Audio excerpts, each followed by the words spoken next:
Is it happening? Let's talk Ashton Jeanty and Bears coming up here on Chicago Bears Now.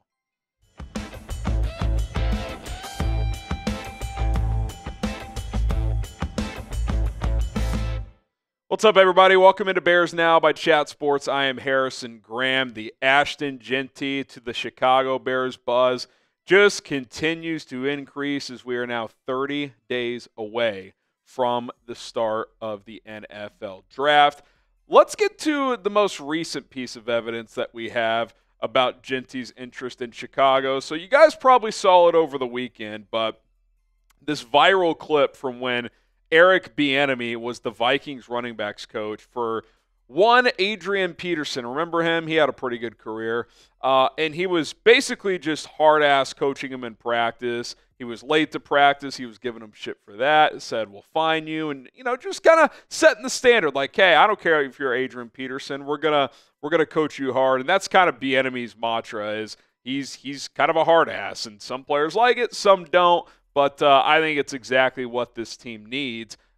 And Ashton Jeanty saw this post, liked it on social media, and like, okay, that's pretty interesting. Could be taken as a piece of evidence that he would love to play for Eric Bieniemy and for the Chicago Bears. Certainly noteworthy there. And I like that approach from Jeanty, by the way, if that's true, that he wants to take hard coaching, because I think the best people at what they do are open to criticism and are open to being pushed and coached hard or teached hard or wherever the case may be. Doesn't mean it has to be over the line. I do think there's a line in these things, but I think that the great ones want to be challenged, and it seems like Ashton Jeanty, has that inside of him, which I think could make this a fantastic marriage with the Chicago Bears if it does happen. And I do think that he wants to come to Chicago. And we're going to take a look at some reasons of why that is the case. But I just think there's been mounting momentum toward this. There's been evidence. And I think he views this as, hey, top 10 pick, big market, chance to be a big part of a fun offense with Ben Johnson and Caleb Williams and company. So I'm excited about it. I've grown more and more toward this idea, especially since the Bears addressed a lot of trenches in free agency. Obviously, they need more. But, hey, you got 2 second-round picks and a third-round pick where you can add more pieces there. If you want Ashton Jeanty on the Bears, type me down in the comment section below. It'd be kind of chills if we could all buy an Ashton Jeanty Bears jersey, not going to lie. So type me down in the comment section right now. Why the Bears are appealing for an Ashton Jeanty? Because historically it'd be like bad offense, boring team. Well, it seems like things are changing on that front. When you hire Ben Johnson, who's a guy who's super creative, obviously, a proven offensive mind, and an offensive guy who wants to run the football. He has talked about that since taking this job. Hey, we need to run the ball, take pressure off Caleb. They've been top 6 in rushing in Detroit in each of the past 2 years. They ran the ball a lot with David Montgomery and Jahmyr Gibbs. So I expect that to continue, especially with the second-year quarterback. The Bears are going to want to turn around and hand the football off to their running backs, regardless of who it is, to stay balanced offensively. So I would think that would be pretty appealing for a player of Jeanty's stature. Number 2, play with Caleb Williams. You could kind of envision yourself, if you're Ashton Jeanty, of like, hey, we could grow together as this dynamic young star duo in the backfield for the Chicago Bears. We could be kind of the reasons the Bears finally become a fun offensive team. We saw them hanging out together earlier in the offseason, just after the NFL season. Remember, don't get caught off guard by that little wrap Caleb has on. He had to get a little cyst removed off his wrist. He's perfectly fine, has been training for the better part of a month now, but they've been hanging out throughout the offseason. Something I've noticed as well is that they like each other's posts on social media a lot. Now, take that for what it's worth. A lot of these guys follow each other and they like posts and share posts and all this stuff, but I've noticed it on more than one occasion, not just that they've been hanging out together, but also the fact that they keep up with what each other's doing.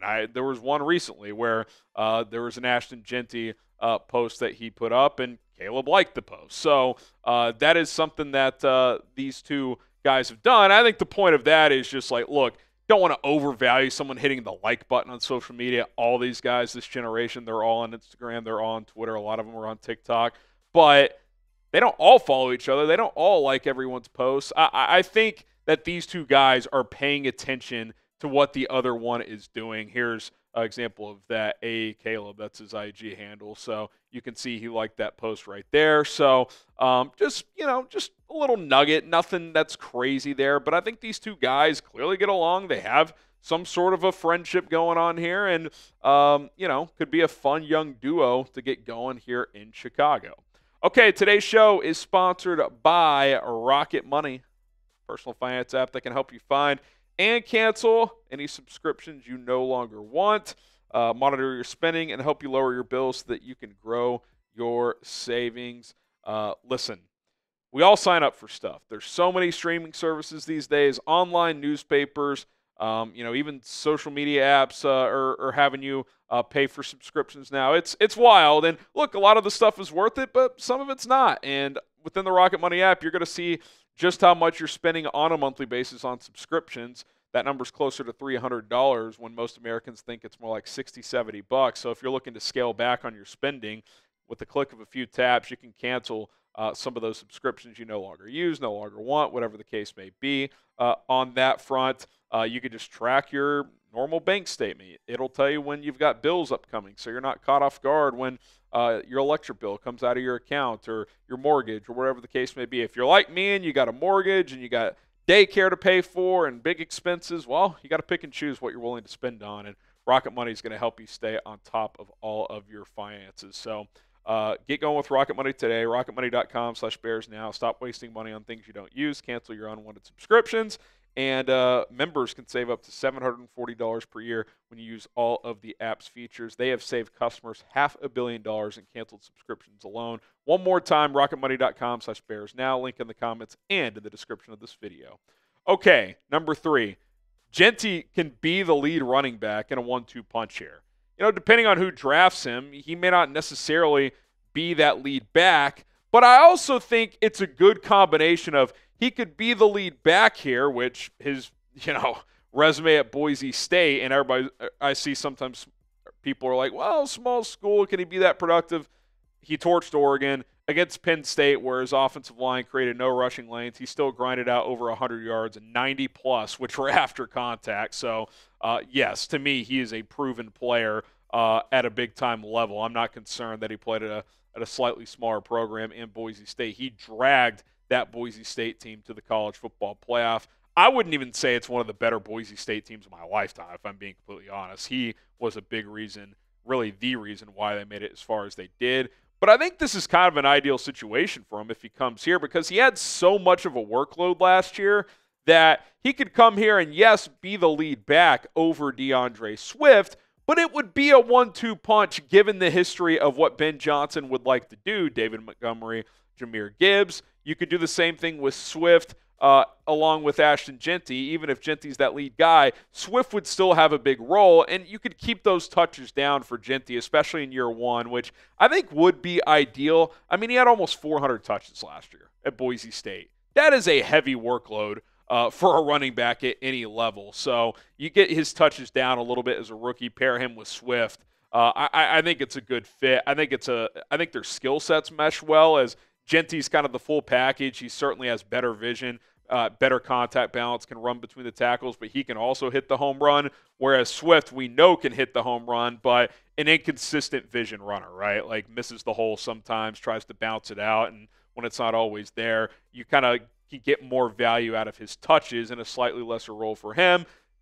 Pare down Jeanty's role a little bit less from what he had last year at Boise State, but still be your primary runner. I think the fit works really well. Then if you need to move on from Swift next year, he can kind of ramp up his touches a little bit more in 2026.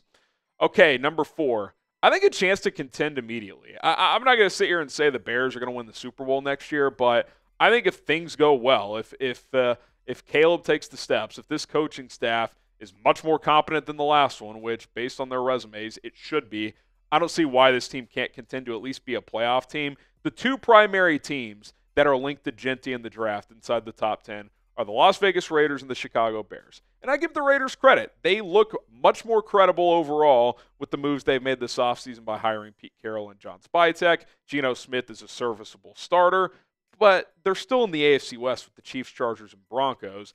The Bears also in a tough division, but it feels more open. Like the Chiefs have won the AFC West 9 years in a row. The North has kind of been bouncing around for the last a few years. I don't think it's inconceivable for the Bears to finish second in the division and win 10 games. That feels like a stretch for Las Vegas. And he would have to be their do-it-all back for the Raiders, which obviously you can do. But again, I think in year one, you'd like to have his touches be down just a little bit because he carried so much of a workload for Boise last year. I just think the Bears are closer than the Raiders. Even if you want to throw Dallas in the mix at 12, I think you could argue the Bears are closer than Dallas, just given their lack of activity and improvement on their roster over the last couple of years and just how much they're paying a couple of their top guys. So I think in terms of having a notable role, having a chance to compete, fun offense with Ben Johnson, I think the Bears have the best sales pitch out of those three teams. Obviously, he doesn't have the choice. He'll get picked by who he gets picked by, but the teams that are heavily linked to him,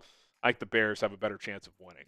And then lastly, and we kind of alluded to this earlier, big market, chance to be a superstar. The Bears have lacked offensive stars throughout most of their history. Caleb Williams, that's why I thought it was appealing for him last year. Like, if you can be the guy to turn this thing around, you're an international superstar. You are the quarterback of the Chicago Bears that got this team back. The same could be true for Ashton Jeanty. If this guy becomes a high-level impact player and this team is a winner, I mean, the amount of notoriety this kid will have moving forward into his NFL career would be huge. Like, the Raiders could be a sleeping giant as well in terms of star power, Vegas, all that stuff. But again, I just think it's less likely, at least in the short term. Like, if he brings the Bears back, if he's a big reason for that, I mean, the amount of jersey sales, commercials that this guy, I mean, it's Chicago. They're starving for a good team and a good offense. And if Jeanty can be a part of that and a big part of it, I mean, that's pretty appealing. So I understand why it would appear he's very, very interested in being a Chicago Bear. If not Ashton Jeanty, who do you want at number 10? Do you want Will Campbell? Do you want Armand Membu? Do you want a pass rusher? Do you want to trade down or trade up? Let me know what you would like to do if it's not Ashton Jeanty. And look, in conclusion, I just think it's clear at this point that the mutual interest is real. The Bears are clearly interested. Visit at the Combine. First top 30 visit that was announced. They need a running back. Ben Johnson wants a running back. We all know that. And I think Jeanty is kind of showing his cards. I think the Bears are a team he is viewing as a really positive situation as he kind of just views his potential draft fits. So I think that's real. I think if he's on the board at 10, there's at least a 50-50 chance the Bears take him, if not higher. So I'm excited about it. Doesn't mean all my eggs are in the Jeanty basket. It's not Jeanty or bust, but if you told me today they end up with Ashton Jeanty, I'm a pretty happy customer if I'm the Chicago Bears. All right, that'll do it for this edition of Chicago Bears Now. Give us your thoughts on this video, and don't forget to subscribe. We'll be back tomorrow with more content. Bear down.